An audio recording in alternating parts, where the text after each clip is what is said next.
Hi everyone, I'm Megan with Gulf Coast Kids House, and I'm here with Sergeant Jason Comans from the Escambia County Sheriff's Department. He is in charge of the Special Victims Unit and works very closely with Gulf Coast Kids House. So thank you so much for being here. Thank you.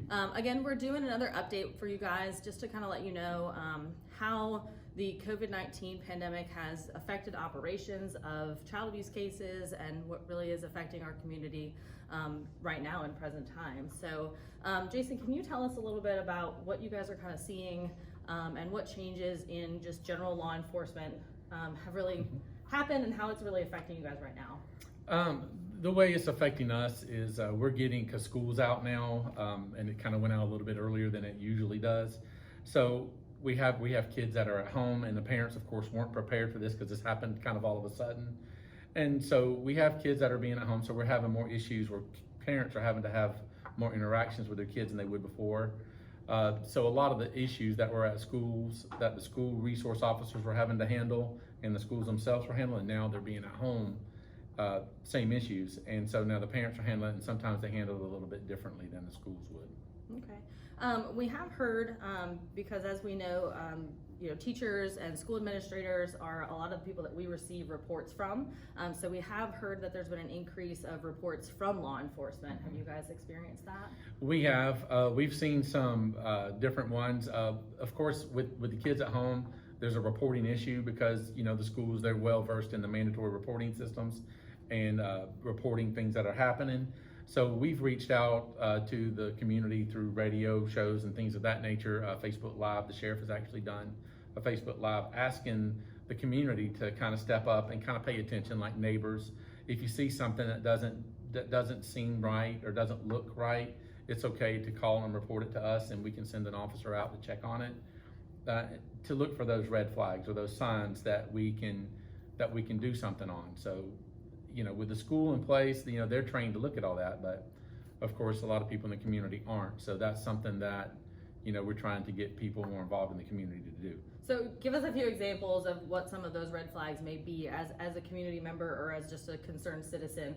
Okay. Everybody in the state of Florida who's over the age of 18 is a mandated reporter. That's so right. What can we be looking for? What can neighbors be looking for to kind of keep a watchful eye? Things like, for instance, if you see the child in the yard and there's a lot of like bruising, scratches, any marks on the child, that is kind of uncommon, especially in areas like the face, the neck, or the upper torso. Anything like that, just look for things like that. Malnourishment. If it looks like they're thinner than they normally are, you can call and let us know. We can do a check on them. Just things like that. Any kind of, just pay attention to the kids. If the kids are talking to you, like words they may use, like things that somebody may be abusing them or not. Just things like that, and to report it and to be involved. So that's some of the signs we're hoping that the community will get and start looking for. Okay. Because of the pandemic, we have predicted that there'll be an increase in child abuse reporting and things like that. Are you guys seeing an increase in other crimes as well, like domestic violence or things like that?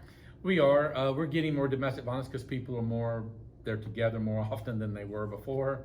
And I guess people get on their nerves more often. So we are seeing more of those. If there's and of course with domestic violence, it can go with the easiest thing, all the way to the most severe. It just depends.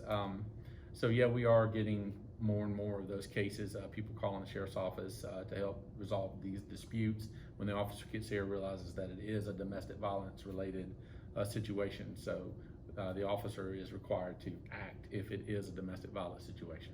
Okay. Is there anything operationally that you guys are having to do as far as safety measures that y'all have to take? You have to wear masks, gloves, all that kind of good stuff. Are you not able to enter homes like you normally would? What kind of things are you guys having to do and work around? Yes, we did have some restrictions put on us a little bit. There's certain, like I know our patrol guys, there's certain calls that they're trying to handle more over the phone if they can. And if they can't, of course, we still do respond. As far as my unit and investigations, we, for the last, 2 or 3 weeks, we worked from home kind of part-time. So what we would do is we'd have half of our guys home and the other half at the office, and then the next week we'd switch over and we'd rotate days. So we did that for a few weeks, which now we're back on normal normal hours. Okay. Also masks, the sheriff's office has provided us masks. I know a lot of people have donated masks and stuff like that to the sheriff's office, which we appreciate, and they have given us that we've used. We use them on search warrants or things like that, where we have to go in someone's homes. Just things like that. So yeah, we have done some things. And as far as investigations, whenever we do our interviews with either suspects or either victims or witnesses, instead of bringing them to the office and doing it in a recorded room, a video recorded room, we'll take a recorder and go out and do it in the field instead, to where we can make sure we're keeping that 6 foot distance. Gotcha. Are you guys seeing, with kids being home and their access to technology and electronics and having to do a lot of their schoolwork on that, are you guys finding an increase in internet crimes and things like that against children? Yes, we are. Usually we would have the school resource officers. They would always get the reports on the sexting, where the kids were sending inappropriate pictures of themselves to other kids and so forth and so on. And what we would do is we would have the SRO would work the case. And it could be handled lots of times with the parent, with the SRO right there and through the school district. But since school's been out and the SROs aren't there because we're utilizing them out on patrol in other areas, those calls are coming to us now because the parents are seeing the phone from their children, some of them, and they're seeing inappropriate photos, and then they're calling and reporting it to us. So my unit is getting more and more of those calls to where we're having to investigate those more and more to see if there is a human trafficking factor or if there is just a kid being, silly and not doing the right thing. Awesome. Well, thank you so much for taking the time. Sure. Again, we love our relationships with the law enforcement, with you guys and Pensacola Police Department. You've been amazing.